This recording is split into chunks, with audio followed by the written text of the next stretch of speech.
Good evening. Welcome to the Respond to Resiliency Initiative. This is podcast episode number 1, titled What is Stigma? I am Brad, I'm Jace.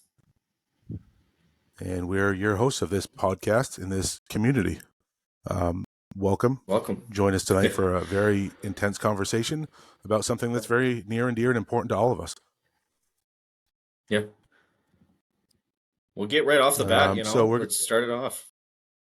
Yeah, so what is stigma? So based on the definition, stigma is the mark of disgrace associated with a particular circumstance, quality, or person. That's So pretty harsh. Yeah, we can dissect that a little bit, can't we? Yeah. I mean, yeah. Absolutely. What would it be in layman's terms? So it's something that is prevalent in your life, but it's hard to talk about because you fear how someone might view you. Yeah. Or you're fearing the opinions of those around you. And it's, in the public safety field specifically, it's huge because we're told not to talk about things, or we're told we don't have to talk about things, or you just learn to deal with it. That's true. Yeah.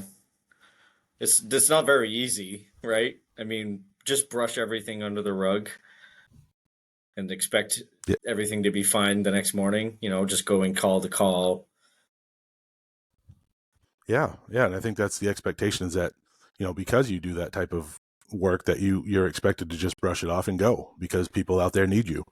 Well, there's no, even in your lag time, in your downtime, do you ever really have that downtime, or is it on your mind constantly, depending on the severity of the call?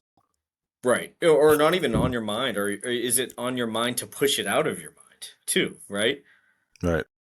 Yeah, and all of us deal with it differently. And later in certain episodes, we will get into those tactics that people use to deal with, dealing with their own stigma, whether it's, maybe it's drugs, maybe it's alcohol, maybe it's you just go home and you lay in a dark room for 12 hours because you have nothing else to do. You don't, you pull yourself away from society. You kind of hibernate. Yep. And that's what we really want to battle here. That's what we want to bring to the forefront, is that this stigma is going to ruin you over time. Yeah. So do you think it has anything to do with a distorted perception of what mental illness actually is?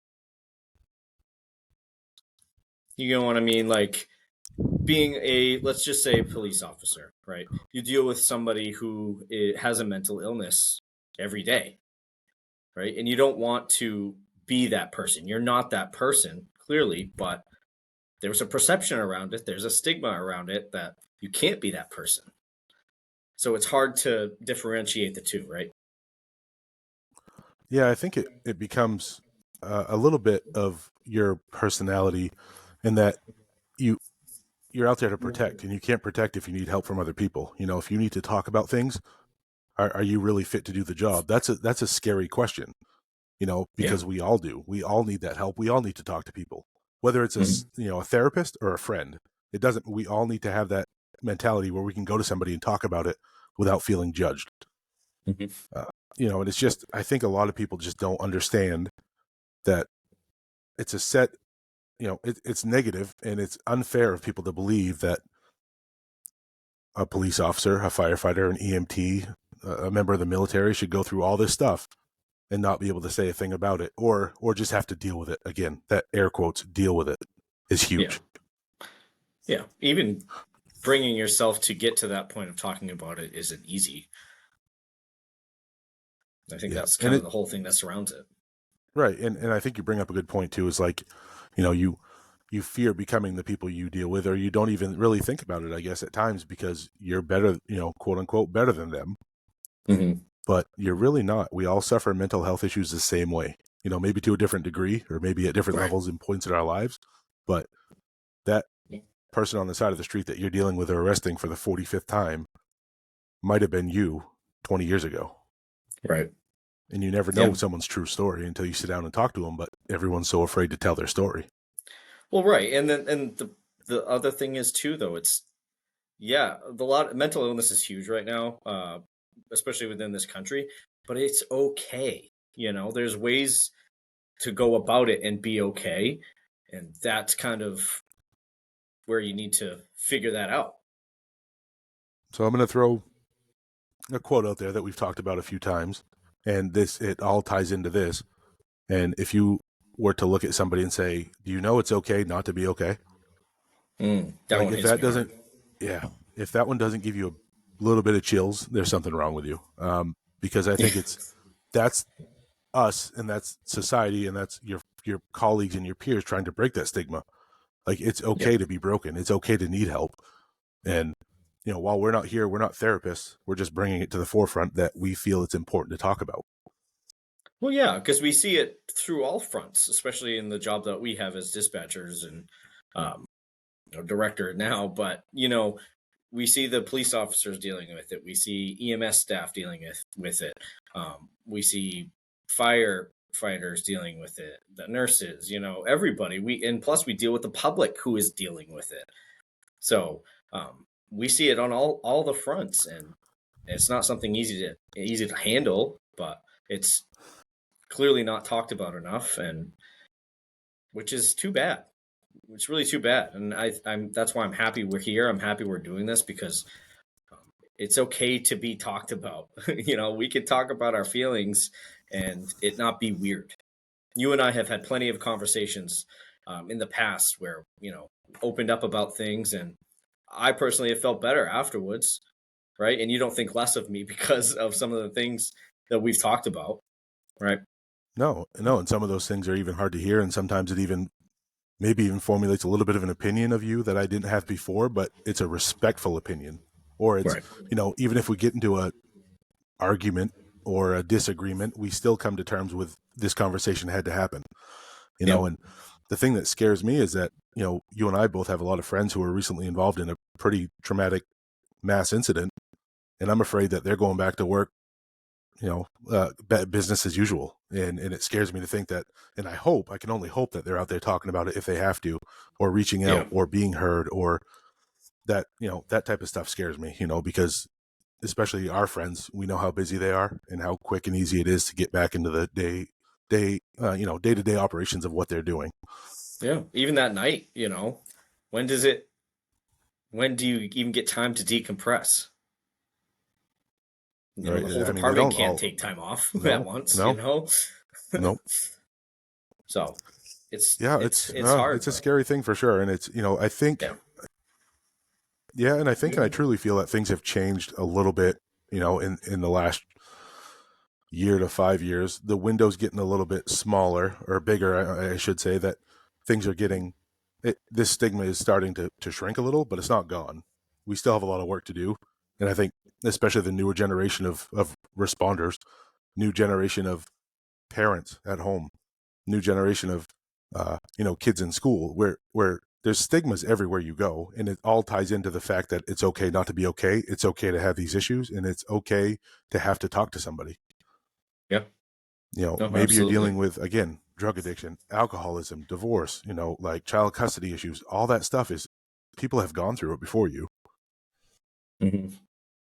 So bouncing off that a little bit. So where do we go from here with the stigma? How do we break that? How do we move on? How do we start talking? Recently you said we've come a long ways in the last year to 5 years, and I completely agree. You're seeing CISM teams pop up everywhere, which is incredible. It's much needed. I think it's underfunded, undervalued at this point, and but it's good that people are actually starting these teams within their county or their department or whatever, because that's for me that seems like the first step, right? Yeah, and that's a good question, and it leads me into, so I just joined our local CISM team in Franklin County. Um, Mm-hmm. and I think that between CISM and peer support, it's a that eye opener, right? We just had a training the other day, as a small group, and we did like a mock scenario. In that scenario, you you actually go to a debrief and you work with the people that were at a traumatic incident, and it's cool to see each other work off each other's emotions. There were five Yeah. of us in the room that pretended to be responders for the call, and there were two or three people in the room that pretended to be on the debrief team, peer support or CISM, Those of you who don't know what CISMN is, critical incident stress management. So after a tough incident, you get that decompressed time. It's not immediately. It's usually as quick as possible following the incident, but there's some that go, and in Franklin County, or in our county, I guess I should say, we're hoping to break that ice and make it as soon as possible. But you got to understand that some people go days and weeks without talking about something. So I think that Yeah. between CISM and peer support, I think we're going to break that stigma, and we're going to bring people to the table understanding that this is okay to do and it's much needed. Well, And you're right, right, it and is around it's the country. yeah, of course, and it's not just about those critical incidents, though, right? It's about that peer support. It's about continuing your mental health throughout in between those periods of critical incidents, right? You can't just be like, okay, we're only going to respond for critical incidents. You're on your own for the rest. No, these Correct. teams are helping for those little things. They're helping through if you're having a rough time in life, and that's kind of what we want to do here too, right? We're trying to bridge that gap. We're trying to help folks that don't feel like they can talk about it, that don't feel like they have anybody to talk to about it, and it's really important.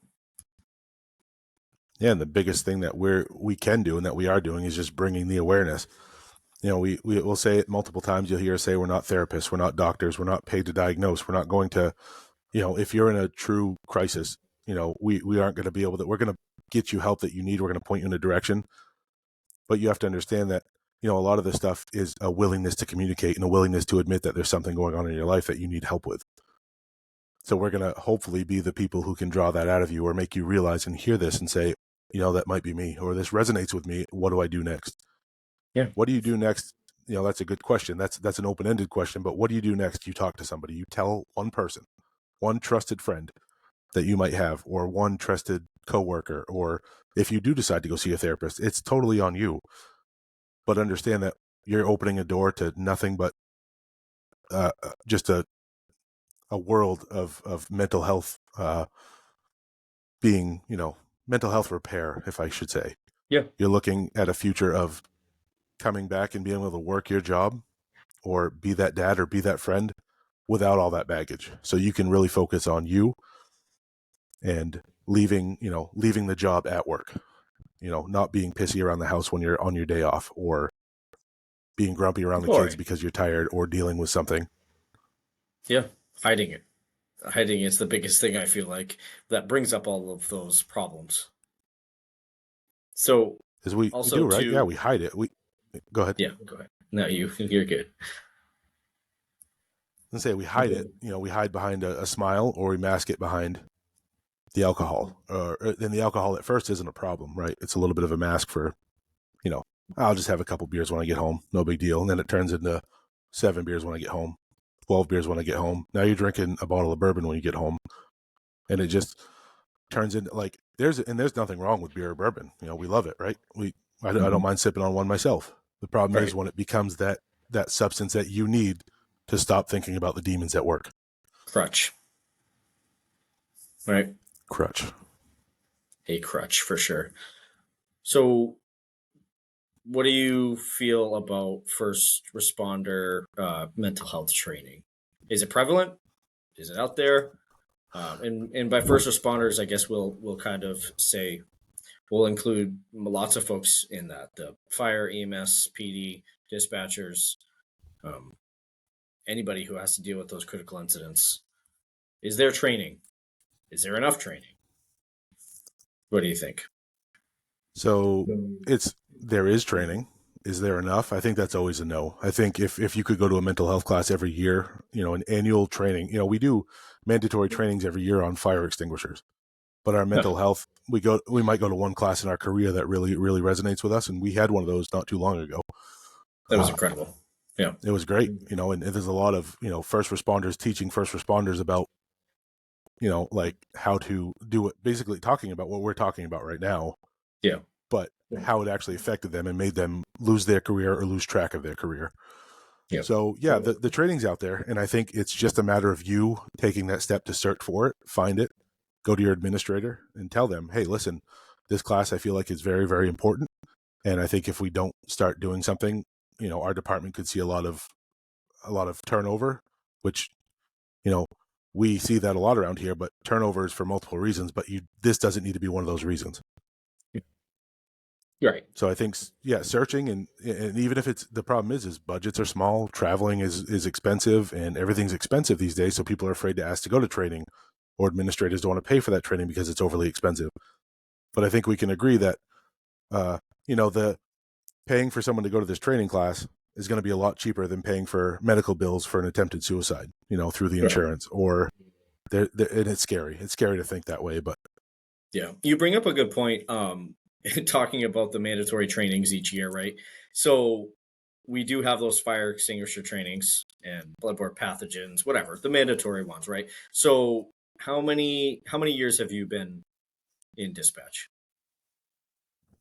I started in 2005, so it'd be 20 years next year. So it's, yeah, I mean, Right. 19 years right now. So let's think about this. So you've done 20 bloodborne pathogen trainings, fire extinguisher Correct. trainings, 20, right? At least, yep. Some years I How had to do it many for multiple agencies. right, right. So how many mental health trainings have you had in your 20-year career? I've been to one really good one a few months back. Aside Mhm. from that, maybe one other, and I can't even tell you when it would have been. Right. Isn't that mind blowing? It is. It Isn't that surely the is. problem? Yeah, You that's know, the big part of the problem for sure. that's just crazy to think. That training, training was amazing. Uh, it was really eye opening.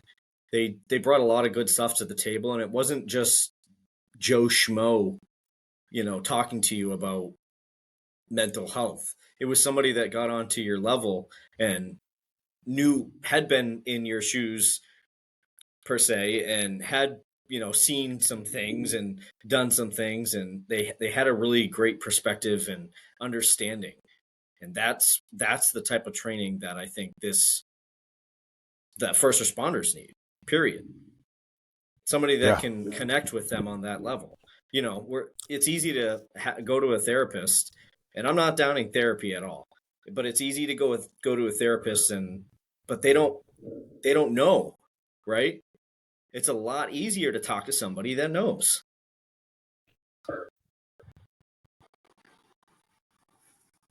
yeah, I agree, and I truly think it's important to us, and I think that we need to think about what comes next in our careers, like what's important to us, Yeah. where where do we take that next turn, and what does that turn look like? Do we need it right now, or do we just need to prepare for it in the future? As far as mental health goes, you can't start too soon. Yeah, I agree.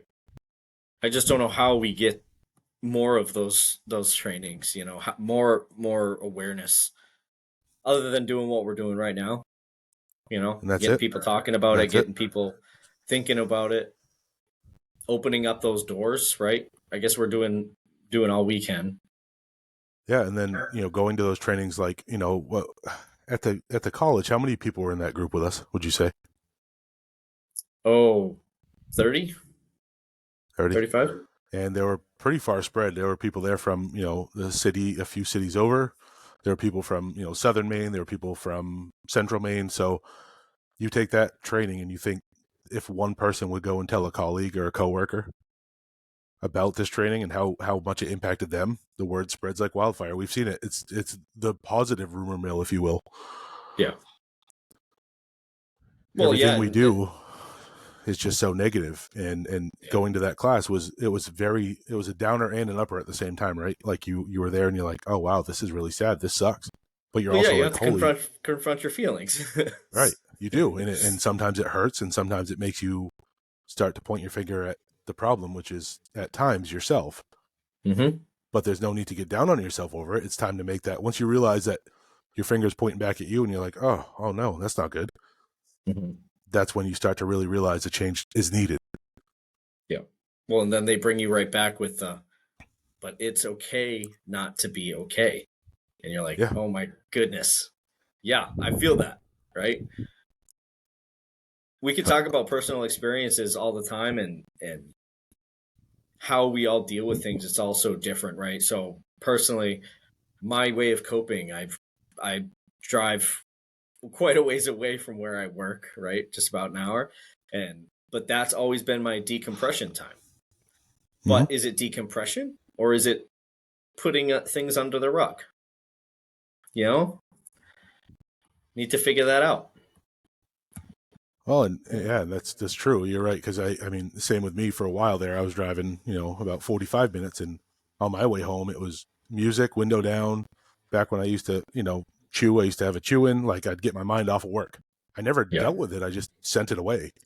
Right. You know, And I think and that's I the think we, biggest thing. yeah, I think we're all responsible, or we're all sorry, we all do that to a degree. And I don't think it's unhealthy. I just think that you have to make sure that you're not burying it for it to haunt you later. Yeah. And some people can handle certain events different or better than others, and that's not a bad thing. That's just a programming thing in your brain. It's not, you're not a bad person because something bothered you more than it did somebody else or less. Yeah. Because we're But it told doesn't mean it's again, not and going to there, haunt them later. right, and there's that stigma though, right? Like you can't let this call bother you because you have another call to go to. That's incorrect. Yeah. Speaking of stigmas, so we've talked a lot about mental health stigma, especially within first responder field. Do you think there is a stigma for first responders around other things? Marital issues, finances, kids, Yeah, I mean, eating without a habits. doubt. Yeah. Yeah, I think yeah, it's all tied in. Again, it Yeah. for the first responder field, particularly. I know it goes outside of that, but you think about you work shift work. So let's just backtrack a That's a little good bit one. for marriage stuff. In America right now, 50% of 50% of marriages fail. You talk about people in public safety, and I don't have the numbers here, but I can tell you that it's substantially more than 50%. Yeah. And then you get two people, a couple married in public safety, and it's almost guaranteed doom failure. Now, there's exceptions to those rules. I know a couple people who have been married in public safety for years and forever, Yeah. happier than they've ever been. Don't know how they make it work, but kudos to them. But Absolutely. you start talking. You're working nights, you're working weekends, you're working holidays, and sometimes you work multiple holidays in a row. Sometimes you work multiple Christmases in a row. If you've got kids and a wife, or a husband, or spouse, or boyfriend, girlfriend, mom, dad, whatever you have at home, they're not seeing you. And when they do see you, you're exhausted because you've tried to stay up to enjoy the holiday. You've tried to give yourself and give them some of your time. Or Meanwhile, dealt you've with a just come off traumatic incident. right. And that's the thing. You've recently Yeah. come off, say, a Christmas Eve shift, and you had a crappy night. Now your Yeah. Christmas isn't going to be great. Right. But it's hard I've, because does the family understand that? You know, and, did, right. of course they are going to see that you're acting different, but they don't know that the trauma that actually is happening inside your brain the whole time. You can try No, to they put don't. on this face. Right. And you can only explain so much, right? Between the confidentiality and the fact that you don't want them exposed to what you had to go through. Yeah. Well, and trying to hide it yourself. We can go back to that every time, Right. just pushing it under the rug, saying, "Hey, I'll deal with this at another time," and then now your rug's at the ceiling because there's so much stuff under it. But And so right so again, I was going to say, so the whole idea is that the stigma ties into the phrase, it's okay not to be okay. And you can't fix something that you don't know is broken. That's a bigger one. That's more of like, for the mechanics out there, like you're not going to fix a car until you know something's wrong with it. That goes on internally too. You might Mhm. think like, oh, I'm operating smoothly. I feel good. Oh, and then there goes your driver's side tire. Yeah. Think about that for a second. Let that resonate, because you trust your vehicle to carry you as far as you're going to go, but something goes wrong and then you fix it. You don't think about the preventative maintenance. You don't need to, because your Right. car can mostly function. But you've got Yeah. to change your oil internally. You've got to change you've got to add new coolant. You've got to do all this stuff to yourself. Hmm. Yeah. It's you keep going, like you said. It's preventative maintenance. Action beats reaction. You don't have to deal with it afterwards until Every it's single too time. late. Right. We Right. talk about this a lot. Action beats reaction, but so kind of going back to the stigma thing again, and not only for mental health but for uh, home issues, marital issues, what have you. Do you think it's being talked about in at work with your colleagues, what I have would say you? there's a variable there. You know, how close are you with the people you work with? Because it's a yes and a no answer. You know, if you're new to an agency, you're not going to say a thing. You're going to deal with it. You're going to go through it. You're going to put on that face both at home and at work. So Right. where do you deal with it? You don't. You're burying that and you're making that your personality now, or you become that person that nobody wants to be around because you're always pissy or depressed. Yeah. So I personally feel like, you know, the relationship that you and I have built, we've been through a lot together. So like when I go to work, you know when I'm off and vice versa. Like I know when you're Right. having a day that you're just messed up and I'll be like, dude, what's going on? Let's talk. We'll shut the Yeah. door, we'll chat about it. Or on your way home, we'll talk on the phone or whatever. But you start to recognize that in people because they become more than just coworkers, Right. you know, and they're the ones that are going to open up or not and be willing to talk about it. But this right here is why we're talking about this topic, because the stigma is that you have a problem, you shut your mouth about it, and you move on. Right. Yeah, because it's still not enough. All right. You and I can chat all we want about the issues we're having, but maybe there's other stuff too, right? I Yeah. mean, it And doesn't it's the just end there. relationships that, no, it doesn't. And it's the relationships that you have that are going to steer those conversations to the right place and not just a place of like, hey, you okay? Yeah, I'm good. Are you Oh, good? I I'm that's good. a good Great. I'm point. okay. In that seminar, we talked about fine, right? Do you remember? I'm Yep. fine. Good, Feelings great, fine. inside not expressed. Mm-hmm. That's that's a good one because it's true. Yeah, I'm fine. And Okay. this here is a target mostly like, and because I've seen it myself, like a target at the men here listening. You think about it, and there's two stigmas. If you want to think about it this way, there's two stigmas, right? You know, men are have that tough guy mentality. How are you doing? I'm good. I'm great. I'm fine. Awesome. Yep. The females might be more willing to open up and talk about stuff. And this isn't a sexist thing at all. This is just stuff I've witnessed over the years. But, you know, good, great, and fine. Those are the three answers you'll get from a guy. Or, yeah, I'm good. So, Well, right. like, you know something's off. You know something's off because that's the typical response. When you actually get a legitimate response from someone who's good, they'll say, "Oh, I'm great, man. I just got this new, you know, blah blah blah, or I've been skiing, or I've Went to been the golfing," gym. or like, you know, I they'll was talk thinking about the their same thing. hobbies, right? Yep. And that's where Yep. the legitimacy of their good, great, and fine really have to be validated and verified. Right. Yeah, So that's a that's really another good thing to point. look out for, and that's all part of the stigma of like, can you tell someone when they say, "What's up? How you doing?" I'm not okay. Well, right.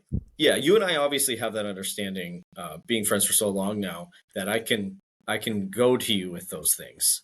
You can Right. come to me with those things, and there's no judgment. It doesn't matter what it is. There's no judgment. I'm not going to say, "Well, you shouldn't be saying that, Brad. You're a manly man." Right. Right. We have that understanding. Like it's okay. And you know, yeah, and there's opinions too out there. Like, I shouldn't tell you that, hey, you shouldn't be upset about that. I shouldn't tell you your feelings. It's very similar to a father or a parent to a child. Like, we shouldn't be telling our kids how they should feel about something. Now we Right. can coach them on how to like, you know, curb those emotions and redirect them to like fixing an issue, but we should never tell them, dude, don't be sad, don't cry over that. Like, Right. because you're teaching that next generation, like, oh, I can't cry, I got to be tough. No, let them cry if they want to cry. I mean, you can control it, you can help them control it, but you don't have to, you know, don't take that emotion away. And that's how we are. I think we're learning this too late, you know, in our adult life now. Now we've got to reprogram that to our responder folks. Like, Yeah. cry, man. If you got to cry, cry. Like, Yeah. if you bump your knee and it hurts, freaking let it out. Yep. It's definitely easier said than done. I recently had a conversation with somebody saying the exact same thing. He's like, "I'm not feeling great. I've got a lot of this going on." Okay, well, what are you feeling right now? Well, sad. Okay, cry. It's okay. Nobody's around. Nobody knows. Just cry. You will feel a billion times better. Just let it out, even if it's for 5 minutes. It's okay, and then And formulate a yeah, plan. Right? Can't and dwell on it and one thing, forever, but correct, correct. And I was gonna just say that one thing that I've learned is that instead of saying like, why, Jace, why are you sad? I'm gonna say, you're sad. Tell me more about that. Mhm. You're not asking a yes or no question. You're getting them to open up and speak. And then not, oh, all right, well, let me know if you need anything. The next question should be, how can I support you? What do you need from me next? Like, how can I help you? Right. Because you're Well, yeah, giving because them yeah. Yeah, you're telling everybody's them you're different going to with help what they're them. Right. needing in that Yeah. moment, right? So Yeah. sometimes I need those positive affirmations. I need you to tell me how great I am, right? But Yeah. Yep. sometimes I need the cold hard truth, Yep. right? And We've seen these we've done that situations to each other before. before. Right. Yep. Right now, I need this from you, Brad. I need that cold hard truth. Or hey, right now I need a shoulder. Hey, right now I need this. It's simple. But again, Yep. it's easier said than done. But opening up those doors, even a little bit slowly, and start talking. Doesn't hurt. That's for sure. Yeah. So I just want to say that I really appreciate you, being a part of this initiative with me and us building this together. And I hope that all you listeners are hearing, our passion to this and stick with us as we move forward and dig deeper. This is our first episode. We're really hoping Yep. that you got a lot out of it. Absolutely. I would like to thank you as well. This is great. You know, when you came to me with this idea, it blew my mind, and I was like, yeah, on board, 100%. Let's go. I think it's super important, and I would like to thank the listeners as well. You know, give us a break these first couple episodes. We're still learning, and give us some feedback. Topics you would like to hear talked about. If you have stories that you think would be helpful for others to hear, reach out to us and let us know, because we are passionate about this project, this initiative now, and we want to have you all on board with us. Yeah. And I think moving forward, we're going to look at, just a little bit of a vision into the future that we want to do some guest work here. We want to have some people on who have been through some of this hard stuff that we're going to talk about. And, those who are willing to talk about their times and maybe even be that, that light that pulls you through your dark time. So stick with us, and you're going to see a lot of good stuff coming from us and the guests that we're going to have. Another shout out to Efra Becerra with our friend at Lewiston PD who helped us with the amazing intro. So And great. just another shout out to you, Jace, for the artwork that you've done through through all the Thanks, man. platforms and stuff. And we are on, help me out here. We're on TikTok, we're on Facebook, we're on Instagram. We have a link tree to all this stuff. We're going to be on Apple Podcasts, right? Yeah, so we are on Spotify. most podcast platforms. If you guys reach out to us and say, "Hey, I listened to my podcasts on whatever. I don't see you guys on there." Let us know. We have the ability to put it everywhere. It's just easier to put it on the ones that are most popular right now. Apple, Spotify, and we're gonna upload to YouTube. And yeah, check out our link tree because it literally has everything in there. We even have a LinkedIn if you're into LinkedIn. So we got it all. So yeah, we again appreciate you listening. Please, Yeah. like, follow, share, and give us as much feedback as you can, positive or negative. We're looking to make this as good as possible, and it's for you guys. It's not for us. Yeah. It's for you. We're happy to be here, but it's for you. Yeah. So with that, we're going to close it out, and we're going to go and do a recap on this, and we'll talk to you again soon. And in the meantime, stay Resilient.